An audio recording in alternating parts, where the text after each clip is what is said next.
kan bun hai lo nan su ka chan chin tu pui ka shelo không trong trai bảo ba buổi sáng có thể ăn đủ chọn không được bút trà chỉ biết là phô rồi ăn ăn đủ chọn không thà phải là ăn đủ lắm là mà kia có gì á hắn đi ốc khơi lâu thoát thì các hạt kỳ lâu gì rồi hắn hạt kỳ lâu báo làm gì mà sao hắn hạt kỳ lâu báo làm sao có được rồi khao thiang để lâu kia chỉ na khao thiang lâu xa không đi đâu lần pan tu na nhìn phải nghe cái gì nhìn hal nghe cái gì nhìn bề nghe cái gì mà ra là dress cái cái trái bạc đi đó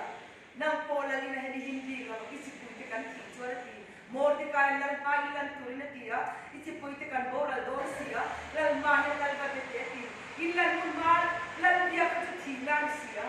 that's why mor te kan su ta ka tha turin hamana na ek sia that's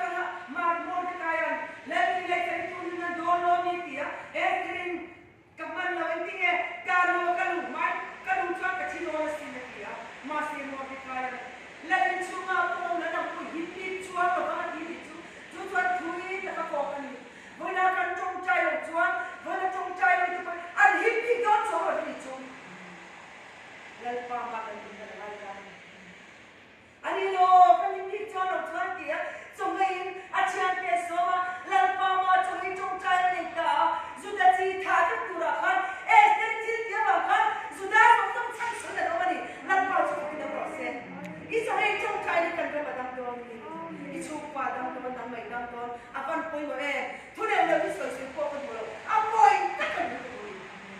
cái lần qua đi mà chân chua ai cũng lần qua đi mà nó chụp vào cho sau này trong trai poi mo cái trong này là kan anh chụp poi cái chân chua sudah chỉ giống cả hama nó khai được tu ra dia kan sudah chân chua cái gì kan chụp qua cái tận tu không nghe là yêu kia mà ít phát đi tập đấy ít chụp qua tập đấy ít đăng ký về ít tập lại ít tập cái gì lại cái bộ cái ít tập cái nó cứ có vào nó để này các bạn sẽ chịu được rồi các cái dối này làm kia ấy nó bị sọt đấy ôi anh ba chú cái sợi lá ấy cái